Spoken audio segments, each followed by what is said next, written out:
Newton's gotten a lot of flack over the years.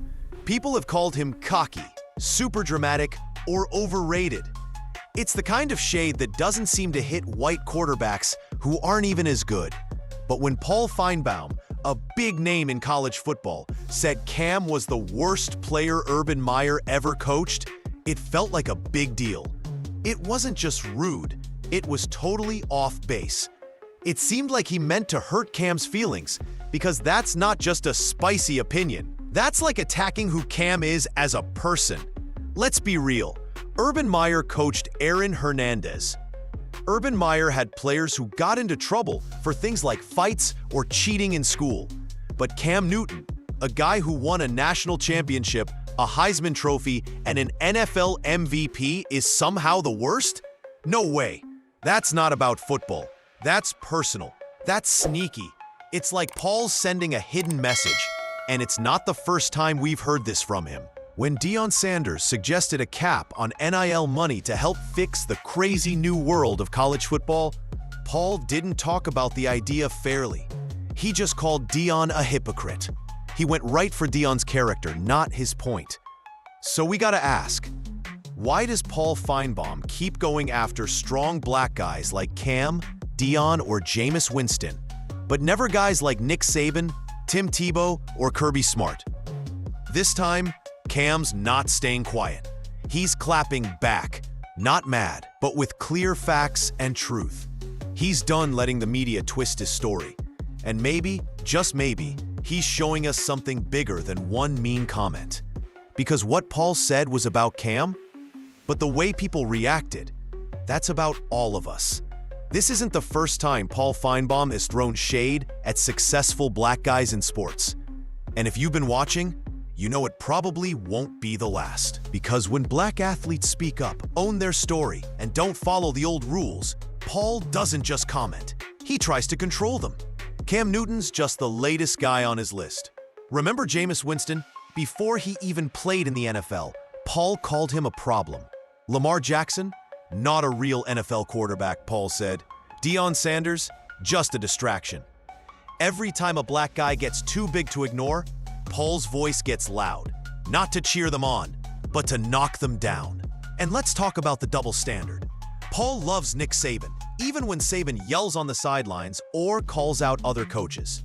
He can't stop praising Tim Tebow, saying his confidence is all about faith and leadership. Dabo Swinney complains about NIL and team changes, and Paul agrees. But when Deion Sanders says the same thing, he's a problem. When Cam Newton shows confidence, he's called selfish. The issue isn't what they're saying, it's who's saying it. Paul Finebaum acts like he's the gatekeeper of college football's old ways.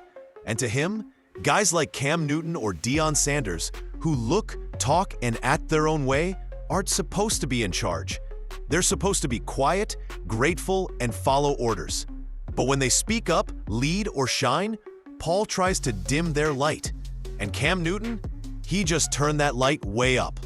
If you listen to Paul Finebaum or others who don't do their research, you'd think Cam Newton got kicked out of the University of Florida. That's the lie they keep spreading. It's the lazy story they've used for years to make Cam look bad. And this week, Paul used it again, saying Cam was the worst player Urban Meyer coached. But here's the real deal. Cam left Florida. He wasn't thrown out. He wasn't banned or suspended forever. He transferred, and he had a good reason, a football reason. But Cam didn't quit. He went to Blinn College, a small school in Texas, and turned it into his big break. What did he do? He crushed it. Cam didn't just play well, he destroyed defenses. He put up huge numbers, led Blinn to a national championship, and did it with the same style, confidence, and energy they called a problem at Florida. Then he went to Auburn, and what he did there was epic. We're talking one of the best college football seasons ever. Over 4,000 yards, 50 touchdowns, a Heisman, an SEC title, a national championship, all in 1 year. Everyone was watching, waiting for him to mess up, but he didn't. The media didn't know what to do. They couldn't ignore him. He was too good. But they didn't cheer for him like they did for Tebow or Andrew Luck. Why? Because Cam was loud, he smiled, He danced, he owned his greatness, and he didn't say sorry for it. So instead of celebrating him, they questioned him. Instead of lifting him up, they picked him apart. Because to them, a confident black quarterback who knew he was great needed to be put in his place. That's why Paul's words hurt. They've been trying to erase Cam's shine from the start. And now, Paul's trying to turn Cam's biggest moment into a failure. Let's clear that up too. You'd think winning a national championship would shut people up, but not for Cam Newton. Nothing's ever enough for him, especially not for Paul Finebaum. Just when you thought the media might finally give Cam some love, Paul came up with a new twist. Cam almost cost Auburn the title. Paul said Cam ignored his coach Gene Chizik's orders to kneel at the 1-yard line, and instead tried to be a hero by diving into the end zone, almost fumbling and losing everything. In Paul's story, that was selfish and risky. Proof Cam couldn't be trusted even in the biggest moment. But here's what really happened, straight from Cam himself. That wasn't just Cam deciding on his own. It was a team choice. They huddled up, checked the defense, and made a plan together. Even if it didn't work, they had a timeout. They were in control. It wasn't the big mess Paul made it sound like. Oh, and guess what? They still won the national championship. So why twist that moment? Why turn one of the best college football seasons ever into a story about ego? Because when a black quarterback leads his way, makes his own calls, and wins his games, it scares the old school system. Cam didn't do it quietly or humbly. He did it with fire, style, and joy. And that confidence freaks out the system. Paul didn't want to celebrate Cam's greatness. He wanted to rewrite it. Cam's not the only black guy with a target on his back. Just look at Deion Sanders, who's been dealing with the same stuff from Paul for months. If you pay attention, the pattern's almost the same. Paul didn't go after Deion for a scandal or a bad coaching call. No, he attacked him for having an opinion. Deion said there should be a cap on NIL deals, not to stop kids from getting money, but to bring some order to a crazy system. It was a coach thinking about the future, about fair play, and about helping athletes. But Paul didn't talk about the idea. He just called Deion a hypocrite. He said Deion's the problem, that he's in over his head. Funny how that works, because when Nick Saban said the same thing about NIL, Paul agreed. When Dabo Swinney said he didn't like how NIL changed teams, Paul called it a real issue. But when Deion says it, it's a problem. It's dangerous. It needs to be fixed. See, the issue isn't NIL. It never was. The issue is who gets to talk about it. When it's a strong, confident black man who built his own brand and doesn't owe the media anything, Paul pulls out the same old playbook. Discredit, twist, tear down. Cam Newton, Deion Sanders, same vibe, same leadership, same refusal to back down, same attempt by Paul to bring them low. Cam didn't yell or throw a fit. He just spoke the truth. That's how he answered Paul Finebaum's lies. With the calm, cool confidence of a guy who's been attacked too many times to count, and now has the power to fight back his way. "You're lying, Paul," Cam said simply. "Please stop." And in those 4 words, Cam showed us something bigger than a fight with a talking head.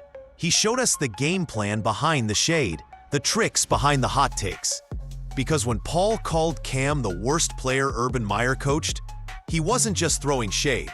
He was trying to plant doubt in fans, scouts, and history books. But Cam's not a kid anymore. He's not the young guy trying to make it in Florida. He's a grown man with his own platform, his own brand, and a huge audience that goes way beyond Paul's TV show. Cam's his own media now. He didn't need ESPN or CBS to tell his side. He told it himself. He laid it all out. He wasn't kicked off Florida's team. He transferred. He didn't disobey his coach at Auburn. He led his team in a smart moment. He didn't ruin anything. He won everything. And more than that, he reminded us he's not the only one Paul's tried to shut down. Cam's voice, his story, his very existence is a problem for people who think greatness needs their permission, especially when it's a black man. Paul's big mistake was thinking Cam still needed his okay. There's an unwritten rule in sports media, one nobody says out loud, but everyone follows. Black athletes can be awesome, but they can't act like they know it. They can win, they can dominate, they can change the game, but they better do it with a smile, stay humble, and never talk about how hard they fought to get there. Cam Newton broke that rule ages ago. From the moment he started dabbing in the end zone, showing joy on the field, and talking with confidence at the mic, the media started trying to cut him down. Too flashy, too full of himself, too immature. It didn't matter that his stats were unreal, that he was leading his team, or that kids everywhere were copying him. What mattered to the old school media was that he wasn't following their script. And Paul Finebaum, he's been one of the loudest guys enforcing that rule.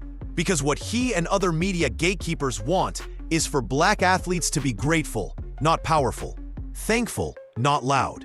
They want guys like Cam to smile, stay quiet, and accept whatever story Paul decides to tell about them.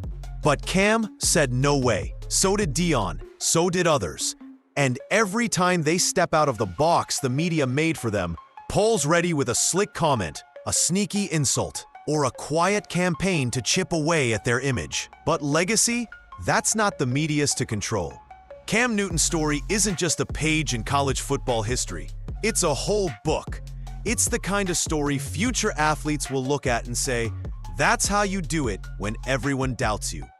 No matter how many mics Paul Finebaum hides behind, no matter how many times he tries to twist the past, he can't erase what Cam built.